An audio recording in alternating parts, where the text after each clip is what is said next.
안녕하세요. 반갑습니다. 오늘은 구도심 투자, 핵심 투자 포인트, 그리고 구도심 투자의 원리에 대한 이야기를 좀 해드릴게요. 신도시가 뭐 많이 만들어지고는 있지만 사실 신도시에 들어갈 수 있는 경우보다는 구도심에서 부동산 거래를 할 확률이 사실은 조금 더 높지 않은가 싶어요. 이제 그러다 보니까 먼저 이해해야 될 게 뭐냐면 구도심이에요.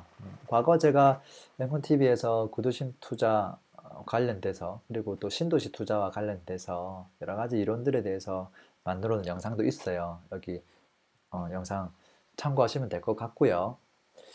거기서 조금 제가 보충 설명을 좀 드리고 싶은 게 있어서 오늘 영상을 찍게 되었습니다. 구도심 투자 조금 쉽게 한번 풀어볼게요. 크게 세 가지를 생각하셔야 되는데요. 그러니까 구도심의 형성 과정을 먼저 조금 생각해 볼 필요가 있어요. 어, 우리가 아는 구도심들 몇 개 좀 예를 들어 볼까요? 예를 들어서 뭐 강남구. 강남구는 어떻게 생겼죠? 정부에서 의도적으로 택지 개발을 해서 만들어서 지금의 이제 구도심이 된 거죠. 그 모든 구도심이 다 이렇게 택지 개발을 해서 만들어졌을까요? 그렇진 않죠. 강남구보다 더 오래전부터 있던 도시들은 전부 다 그땐 택지 개발이라는 개념 자체가 없었기 때문에 그냥 도심이 처음에 원래 마을이었다가 그게 좀 더 팽창되면서 이제 여러 가지 편의시설이 들어오면서 우여곡절을 겪으면서 뭐 일자리도 생기고 뭐 그러면서 지금의 도심이 된 것들이 많죠. 그 도심에서는 뭐 어떤 곳은 뭐 그냥 판자촌인 집도 있고 또는 그게 벽돌집으로 바뀌기도 했었고 또는 그게 이제 벽돌집만 있다가 이제 원룸이나 뭐 상가주택이나 이런 것들도 겸사겸사 이렇게 많이 들어와서 지금의 어떤 그런 구도심의 모습이 되어 있어요. 그래서 지금의 구도심은 크게 두 가지밖에 없구나. 택지 개발로 진행한 곳과 그렇지 않은 곳. 딱 두 가지로 나뉘어져요. 이렇게 보면 이 두 가지가 같은 구도심이 아니라 사실은 성격이 약간 틀려요. 그래서 그걸 좀 따로 떼서 각각에 맞는 투자 포인트를 찾아내야 돼요. 그래서 이 두 가지에 대한 설명을 좀 드릴 것이고 플러스로 제가 한 가지 더 드릴 거예요. 그래서 총 세 가지 케이스에 대해 설명 드릴 건데요. 첫 번째 케이스가 뭐냐면 택지 개발로 형성된 구도심의 투자 포인트예요. 대표적인 것이 아까 뭐 강남이나 뭐 서초구 다 마찬가지예요. 택지 개발로 진행됐기 때문에 이곳을 처음에 설계할 때 어떤 주거 형태를 가장 많이 넣었겠어요? 당연히 아파트를 넣었죠. 왜? 아파트를 지어야 이 인구 문제가 해결될 거 아니에요.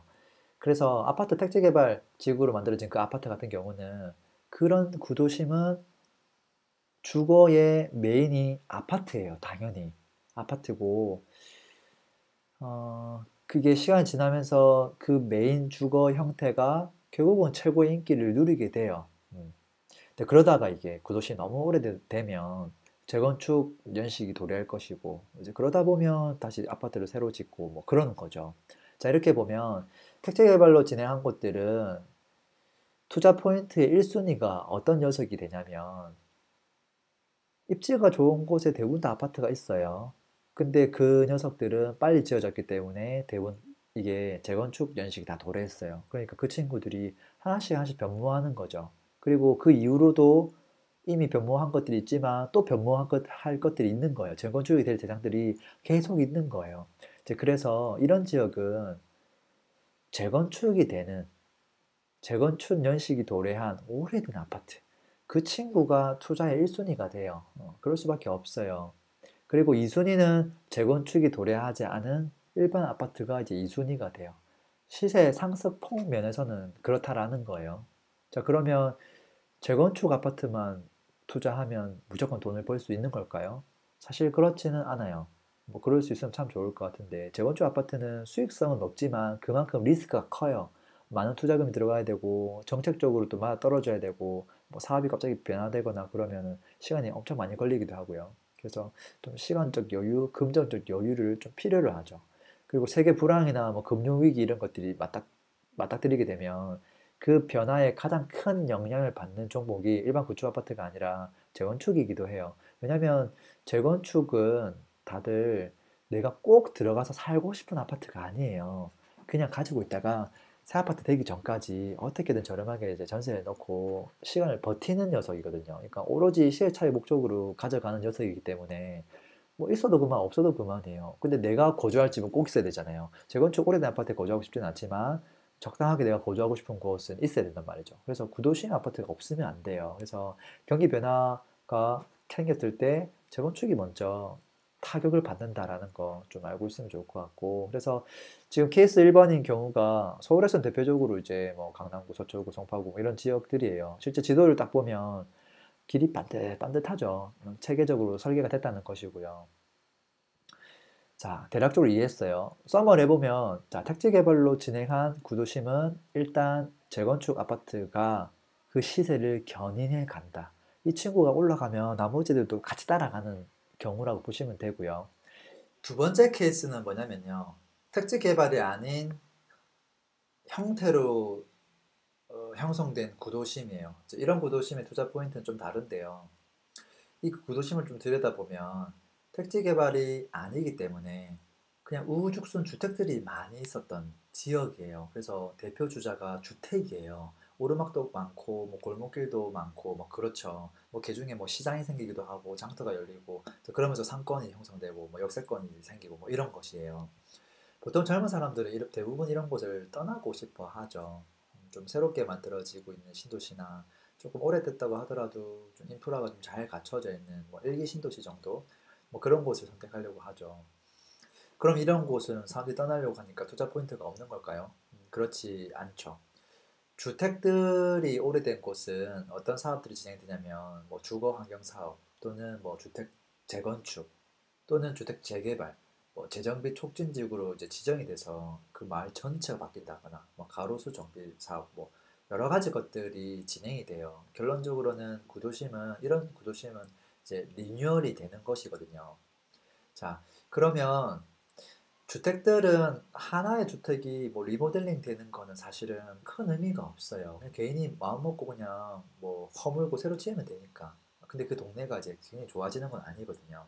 우리가 조금 관심 있게 들여다봐야 될 것은 뭐냐면 대규모로 주택들을 다 허물고 이제 뭔가 아파트로 새로 짓는 이제 그런 녀석들이 어떻게 보면 시의 차익을 볼 수 있는 투자처라고 볼 수 있어요.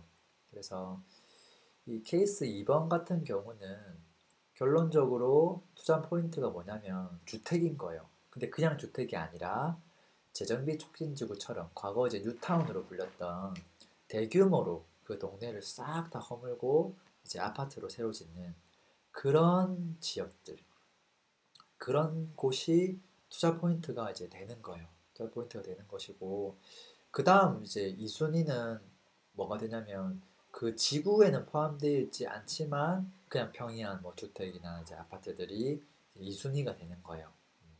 그래서 1순위가 일단 가격 시세를 견인해줘야 2순위도 같이 갈 수 있다라는 거예요. 자, 세 번째 같은 경우는 그 동네, 그 마을에 뭐 하나의 구로 봤을 때 재건축이 되는 아파트도 거의 없고 그리고 재건축을 할 것도 없는 주택들이 있긴 하지만 말이죠. 이제 그런 평이한 구도심의 투자 포인트를 또 알아봐야 되는데, 자, 이런 경우는 그 마을에 그 동네 거주하고 있는 사람들은 어떤 부동산에 가장 거주하고 싶을까요? 아무래도 주택보다는 아파트일 확률이 높고, 근데 이 아파트는 투자 용도를 봤을 때 재건축 되려면 한참 남았기 때문에 그냥 입지가 평이한 그냥 평범한 구도심에 입지가 좋은 구축 아파트가 메인이 되는 거예요. 왜냐면 10년이 지나도 어차피 그런 곳은 입지 변화가 크게 없거든요. 그래서 실거주자가 가장 선호하는 곳이기도 하고요. 근데 조금 더 외곽으로 나가면, 물론 조금 더 외곽으로 나가면 약간 빈 땅이 있으면서 그곳에 이제 아파트가 지어지는 경우도 있어요. 자, 그러면 결국 그 입지 약간 외곽의 새 아파트와 입지 좋은 곳의 구도심 아파트가 싸우게 되는데, 누가 이기냐면 항상 입지 좋은 곳에 오래된 아파트가 이겨요. 근데 간혹 가다가 이제 외곽의 새 아파트가 또 그나마 입지가 그렇게 나쁘지 않아서 또 시세가 또 쫙 올라가는 경우가 있어요. 근데 그게 또 마무리가 되고 나면 금방 또 구도심이 또 올라가요. 그래서 그 둘의 싸움은 결국은 입지 좋은 오래된 아파트의 승리다라고 얘기할 수 있어요. 그래서 이런 지역은 케이스 3번은 1순위 투자 포인트가 입지 좋은 구축 아파트고요. 2순위가 입지가 조금 떨어진 곳에 위치한 새 아파트. 그것도 아니면 그냥 구축 아파트라고 볼 수 있어요. 이렇게 해서 구도심이 있지만 크게 세 가지로 분류해서 어떤 투자처가 1순위고 2순위인지 좀 정리해 봤고요. 이걸 요약해 보면 이런 거죠. 케이스 1번 같은 곳은 사실 도시가 조금 택지 개발로 형성되었지만 약간 오래됐다는 거예요. 오래돼서 재건축도 이제 활발하게 진행한 곳도 있고 이제 또 진행할 곳들도 계속 있는 이제 이런 곳은 투자 포인트 1순위가 재건축이라는 거고요. 그 다음에 케이스 2번은 이제 거의 주택들이 이제 주류를 이루고 있던 그런 지역들은 투자 포인트가 재정비 촉진 지구에 포함된 주택이라는 거고요. 케이스 3번 같은 경우는 어차피 뭐 재건축 될 것도 없고 재개발 지역도 마마치 없기 때문에 그냥 좋은 입지의 구축 아파트 그게 이제 투자 포인트가 되는 거예요. 청주를 한번 가보죠. 자, 청주도 그나마 좀 큰 도시니까요. 이렇게 쭉 보면 사실 청주시 전체를 다 보면 이게 케이스 1이냐 2냐 3이냐를 구분하기가 어렵죠. 왜냐하면 서울을 놓고 이게 1이냐 2냐 3이냐를 판단하는 것처럼 너무 넓거든요. 1, 2, 3이 다 공존하고 있을 확률이 매우 높아요. 그래서 조금 더 확대해서 동네 동네별로 좀 살펴보는 거죠. 쭉 해서 요 아래쪽은 어때요? 여기는 사실 구도심이 아니라 그냥 택지 개발, 신도시의 관점에서 투자 포인트를 사실 찾아내야 되는 거고요. 이제 지금 만들어지고 있기 때문에 좀 더 올라가서 요 정도 되는 지역이다.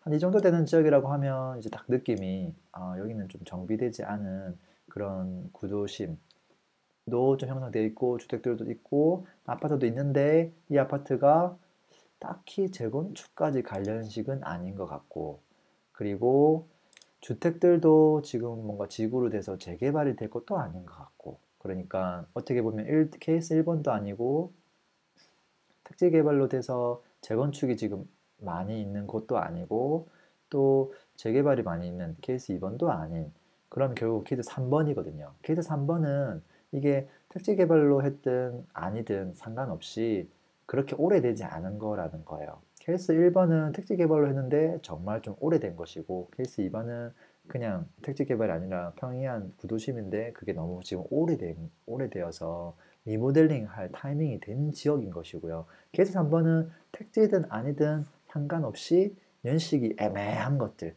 그게 케이스 3번이라고 보면 되는데 저런 지역은 전형적인 케이스 3번이라는 것이고 그럼 어떤 걸 사야 되느냐? 주택이 아니라 아파트. 아파트 중에서도 그나마 입지가 괜찮으면서 기왕이면 새 것이 좋은데 새 것이 입지 좋은 게 없다면 그냥 조금 뭐 구아파트도 괜찮다라는 게 되는 것이고요. 좀 더 왼쪽으로 가보면 여기는 좀 더 반듯반듯하죠. 여기는 아까 거기보다 훨씬 더 뭔가 계획적으로 택지개발지구 형태로 만든 곳인 걸 알 수 있고 다만 이게 케이스 몇 번이냐라고 했을 때 이거 몇 번인 것 같아요. 지금 딱 눌러보면 연식이 여기도 끼케야 뭐 10년 조금 더 오래된 것도 있겠지만 아직 재건축까지 될 녀석은 아니거든요. 그러니까 케이스 1번인 지역이라고 이야기하기가 좀 어려워요. 그래서 이것도 케이스 3번이다. 그래서 입지가 그나마 조금 좋은 곳의 아파트가 투자 포인트가 되는 것이고요. 그래서 지방 같은 경우는 케이스 1번인 그건 많이는 없어요. 왜냐면 꽤 오래돼야 되고 꽤 커야 되고 그리고 사업성도 좋아서 또 한번 지었던 아파트가 지금 다시 재건축이 도래해야 되기 때문에 거의 한 80년도에 지었던 아파트가 되게 많았었어야 되거든요. 어쨌든 케이스 1, 2, 3을 가지고 지금 평가하고 있고요. 대전을 가볼까요? 자, 대전을 가보면 여기는 어때요? 여기는 택지 개발 지구로 진행을 했구나 라는 걸 알 수 있고 여기도 아직 재건축까지는 좀 멀었어요. 92년이기 때문에 나중에 시간 지나면 도래하겠죠. 그럼 이게 케이스 1번이 될 수는 있겠지만 아직은 케이스 3번이구나. 네, 케이스 3번인데 사실 케이스 3번에는 두 가지가 혼재되어 있는 거예요. 그래서 택지 개발로 한 동네가 있고 또 좀 더 내려가 보면 그렇지 않은 동네도 있겠죠. 그래서 이런 것들은 똑같은 케이스 3번이지만 택지 개발로 안 한 뭐 그런 곳이라 볼 수 있고 그래서 굳이 이걸 세 개가 아니라 네 개로 나눌 수도 있어요. 그래서 택지 개발이냐, 택지 개발이 아니냐를 해놓고 다시 반을 꺼가지고 위쪽은 택지 개발일 때 오래된 택지 개발, 또는 여기는 오래되지 않은, 여기 주택인데 주택 위주인데 오래되지 않은. 그러니까 택지 개발이냐 아니냐, 그 다음에 시기적으로 재건축 연식 40년 이상 된 도시냐 아니냐, 어, 아파트를 지은 지 40년 이상 또다시 도래한 지역이냐 아니냐를 가지고 하나 더 꺼면 이렇게 4분면 정도가 나오겠네요. 근데 어쨌든 나머지 두 개는 컨셉이 거의 같기 때문에 제가 그냥 케이스 세 가지로 그냥 뭉쳐서 설명을 드리고 있어요. 이렇게 보시면 어떤 포인트가 있겠구나, 어떤 녀석을 관심 있게 바라봐야 되는구나 정도까지는 알 수 있어요. 그런데 자, 서머리 해보면 케이스 1번은 재건축 아파트 사면 수익을 볼 확률이 매우 높다. 케이스 2번은 재정비 촉진 지구에 주택을 사는 게 확률이 가장 높다. 세 번째는 그냥 1군 입지에 구축 아파트 사는 게 확률이 가장 높다는 건 알았는데, 이것만 가지고 그냥 어떤 시기에든 어떤 지역이든 가서 그냥 산다고 수익을 볼 수 있는 건 아니에요. 왜냐면 어디가 더 조금 더 좋냐의 문제지, 그게 꼭 성공할 수 있냐 없냐의 문제는 아니거든요. 그래서 제가 지금부터는 무엇을 설명드리려고 하냐면, 이 가격이 오르고 내리는 구도심의 이 투자 원리, 그거에 대해서 좀 설명을 하려고 해요. 잘 봐요. 케이스 1번, 우리가 목표로 했던 재건축 아파트를 샀어요. 근데 재건축 아파트가 오르려면 어떻게 돼야 될까요? 재건축 가격이 오르려면 뭐 세계 경기가 좋아지거나 금리가 낮아지거나 뭐 일자리가 뭐 또 풍부해지거나 뭐 실업률이 낮아지거나 뭐 급여가 오르거나 뭐 그런 여러 가지 상황들도 필요는 하겠지만, 그것보다는 당장 재건축 아파트를 살려고 하는 사람들이 많아지면 그게 오르는 거죠. 근데 물론 재건축 아파트를 살려고 하는 그 이유가 뭐냐라고 또 따져보면 여러 가지 이유들이 있겠지만, 어쨌든 딱 눈에 보이는 결과물로는 사람들이 재건축 아파트를 살려고 해야 돼요. 달려들어야 된다는 거예요. 근데 어떨 때 재건축 아파트를 살려고 달려드느냐, 그게 딱 그 다음 이게 필연적으로 이루어져야 되는 것들이 있어요. 지금 우리가 투자가 성공되려면 재건축 아파트가 올라줘야만 되는 거고, 만약에 케이스 1번인 지역을 공략했을 때, 그러면 재건축 아파트가 오르려면 사람들이 그냥 아무거나 사지 않아요. 절대 그 타이밍적으로.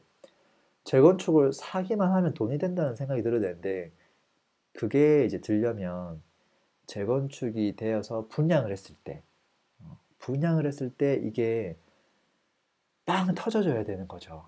경쟁률이 이제 엄청나게 높아지면서 프리미엄이 엄청나게 붙어지고 있다라는 게 이제 만연해졌을 때, 그때는 재건축을 사면 무조건 돈이 된다라고 생각할 수밖에 없는 거죠. 이제 그러려면 분양이 잘 돼야 되는구나. 근데 이제 또 분양이 잘 되려면 어떻게 해야 됩니까? 사람들이 분양을 많이 신청해야 되죠. 근데 분양을 이제 많이 신청하려면 그 신청하는 사람들은 누구예요? 투자자도 있지만 아무래도 실수요도 많아요. 재건축 아파트를 사는 건 내가 꼭 거주하고 싶어서 사는 게 아니라 수익을 보려고 사는 거거든요. 그래서 자기는 들어가기 싫지만 너무 오래된 아파트다 보니까 저렴하게 전세 주고 그냥 하나를 더 사는 개념이에요. 더 가져가는 거죠. 내가 사는 곳은 따로 있고. 그러니까 이거는 어떻게 보면 가수요예요, 가수요. 집이 있는데도 불구하고 또 사는 거거든요. 그게 아니라 아까 분양 쪽으로 가면, 분양은 가수요만 있는 게 아니라 실수요도 굉장히 많아요. 그래서 이게 결국은 수요라는 단어가 나올 수밖에 없어요. 지금 케이스 1번만 가지고도 계속 이야기를 하고 있는데도 처음에는 가수요가 나왔다가 그럼 결론적으로 분양이 잘 되네. 분양은 또 실수요 같이 뒷받침 돼야 되거든요. 그래서 자꾸 수요가 결론적으로는 핵심이구나. 부동산에서는 수요, 특히나 구도심에서도 이 수요가 1순위라고 볼 수 있어요. 1순위. 주식 같은 걸 볼까요? 내가 이 주식을 살 때 이 주식 오르려면 많은 사람들이 그 주식을 사려고 달려들어야 돼요. 사는 수요가 이제 생겨야 된다는 거죠. 근데 주식과 부동산 다른 점이 뭐냐면, 주식은 그냥 매입에 대한 수요만 있어요. 근데 부동산은 하나가 더 있어요. 뭐가 있냐면 이런 거죠. 집을 살까 말까 고민하는 거죠. 근데 어떤 시기에 많은 사람들이 집을 사느냐, 사지 않느냐. 그러면 많은 사람들이 집을 사는 타이밍을 찾아내면 집값이 오를 확률이 높은 타이밍인 거죠. 근데 반면에 사람들이 집을 사지 않으려고 하면 그럼 집값이 뭐 계속 떨어질 수도 있겠지만 반면에 부동산의 가격이 매매가만 있는 게 아니라 이 임대가가 또 있단 말이에요. 주식은 임대 가격이 없지만 부동산은 임대 가격이 있어요. 그래서 월세가, 전세가를 의미하는 거죠. 사람들이 집을 안 사려고 하면 어떻게 되냐면 전세가가 올라가요. 그러니까 이것을 우리는 임차 수요라고 부르거든요. 그래서 매매 수요, 임차 수요, 부동산 수요가 두 가지가 있구나 라는 걸 여기서 이해를 해야 되고요. 이 두 가지의 관계가 어떻게 해서 움직이는가 그것을 알면 결국은 매매가 전세가가 어떻게 움직이는지 그 패턴들을 이해할 수 있고 그 패턴에 의해서 어떤 시기가 적절한 시기인지 매입을 해야 될지 팔아야 될지에 대한 힌트들도 이곳 여기에 많이 숨어 있어요. 제가 이미지 하나만 띄워 볼게요. 여기 있네요. 자, 여기 있어요. 이 보이시죠? 주택의 수는 거의 딱 고정적이에요. 구도심에 있는 현재 지금 있는 아파트 수, 대규모로 공급이 되지 않는 상태에서 아파트가 예를 들어서 뭐 10개가 딱 있다고 보자고요. 더 많겠지만 10개가 있을 때 보통은 어때요? 한 반반? 매매로 자기 자가로 살고 있는 경우와 그렇지 않은 경우가 보통은 한 뭐 50, 40에서 60%를 왔다 갔다 해요. 보통은. 그런데 조금 더 오버해서 한번 경우의 수를 보자고요. 많은 사람들이 다 전세를 살려고 해요. 10명 중에 9명이 만약에 전세를 살려고 한다는 거죠. 근데 처음에는 이게 5대 5였을 거란 말이에요. 근데 이 4명이 갑자기 매매로 살다가 전세로 돌아서면 전세로 살 집이 사실은 없죠. 그러니까 결론적으로는 전세가가 올라갈 수밖에 없어요. 그 반대의 경우는 매매가가 올라갈 수밖에 없는 것이고요. 그래서 어, 이 매매 수요와 임차 수요에 대해서 지금 제가 설명을 하고 있고 아파트를 샘플로 한번 보면요. 그것들이 확연하게 드러나요. 잘 봐요. 지금 2005년 여기 잠실 엘스 송파구에 있는 잠실동의 잠실 엘스라는 아파트를 한번 보면 2005년도에 아파트가 뭐 5억 6,500? 뭐 그 정도 했었어요. 그리고 전세가가 2억 7천 정도 했었어요. 전세가율이 한 47%쯤 됐었어요. 47% 하던 것이 시간이 지나서 한 2007년도쯤 되니까 벌어지면서 전세가율이 뚝 떨어졌어요. 24%. 시간이 지나서 이게 82%까지 갔다가 이게 54%까지 지금은 이제 52로 다시 떨어졌어요. 어떻게 보면 100을 기준으로 아까 얘기했죠. 9대 1이냐, 8대 2냐, 뭐 5대 5냐. 그것을 무엇을 보면 알 수 있냐면 전세가율을 보면 돼요. 그래서 과거 최초에 47%가 전세가율이란 의미는 전세를 거주하고 싶은 사람들, 이 비중이 47이고 매매로 사는 사람, 살고 싶은 사람의 비중이 그냥 53이라고 생각하면 간단해요. 지금 2015년도 그때쯤 됐을 때는 전세가율이 가장 높았거든요. 82%. 전세를 살고 싶은 사람들이 8명 이상이었다는 거예요.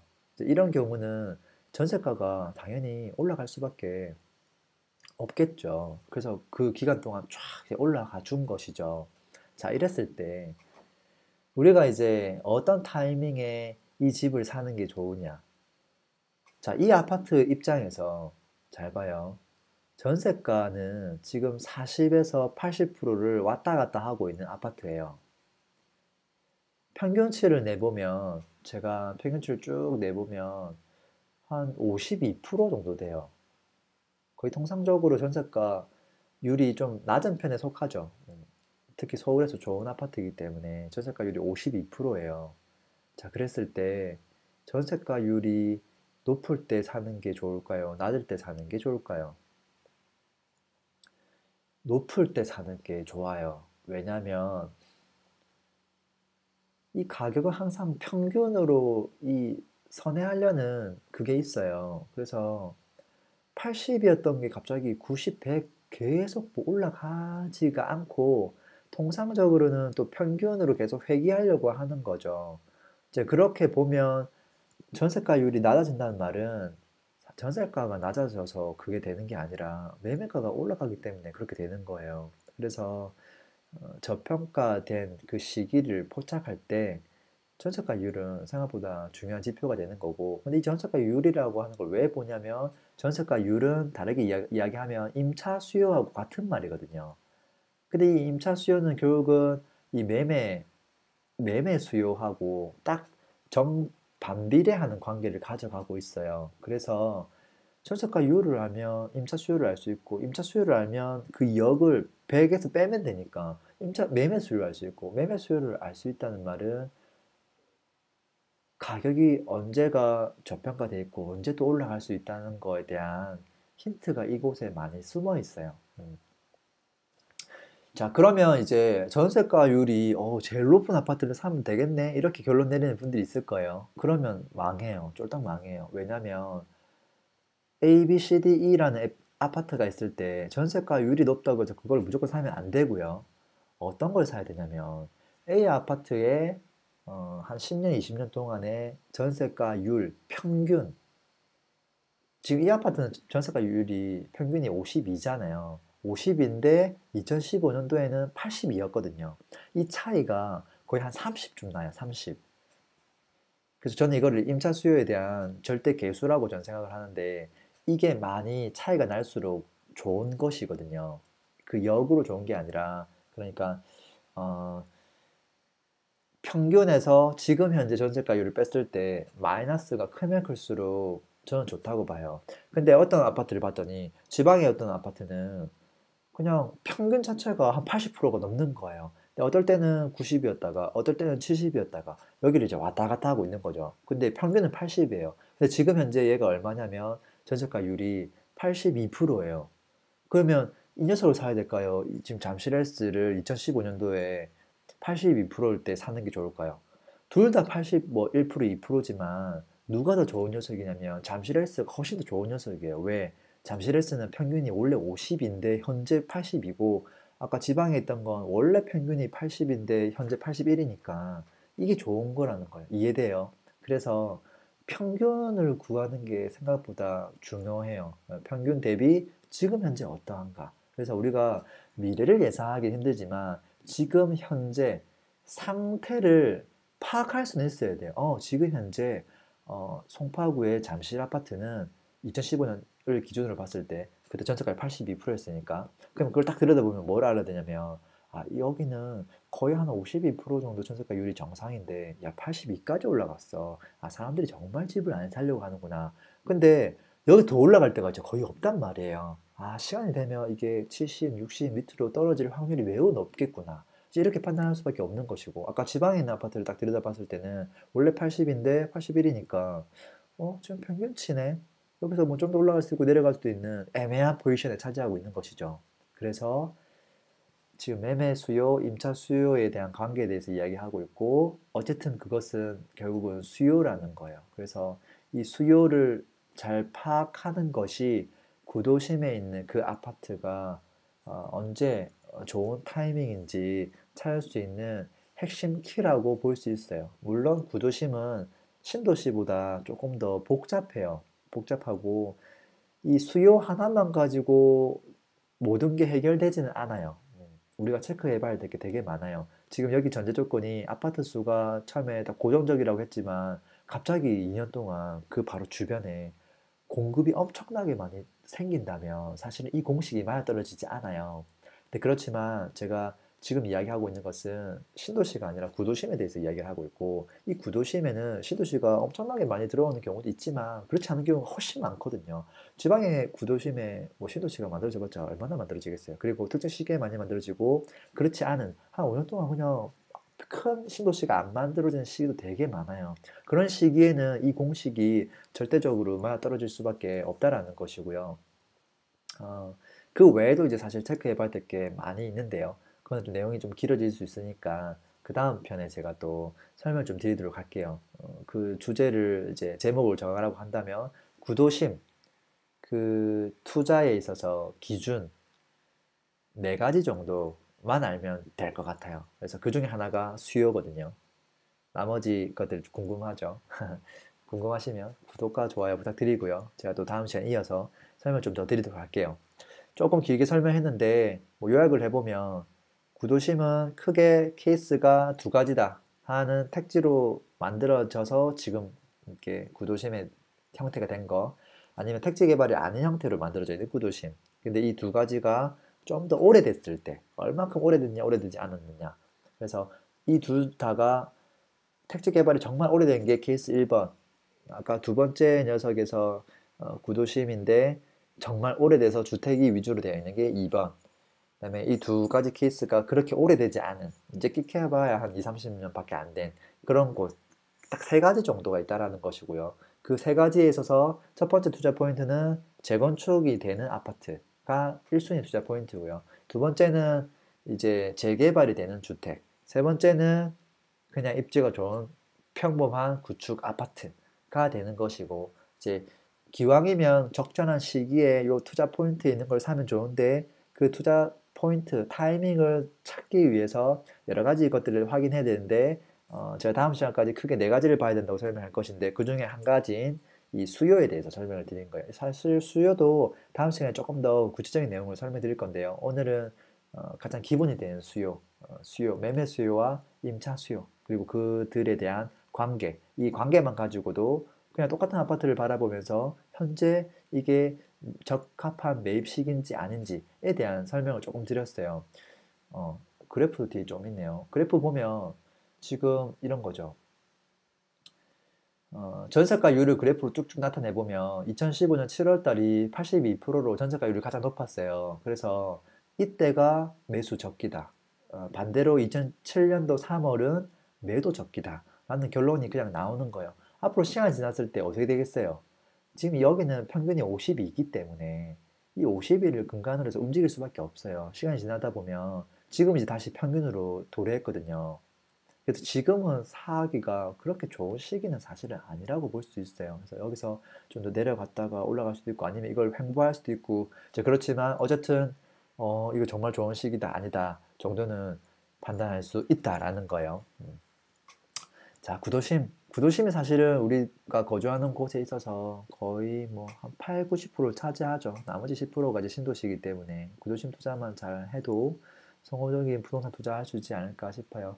이상 랭군이었습니다. 고맙습니다.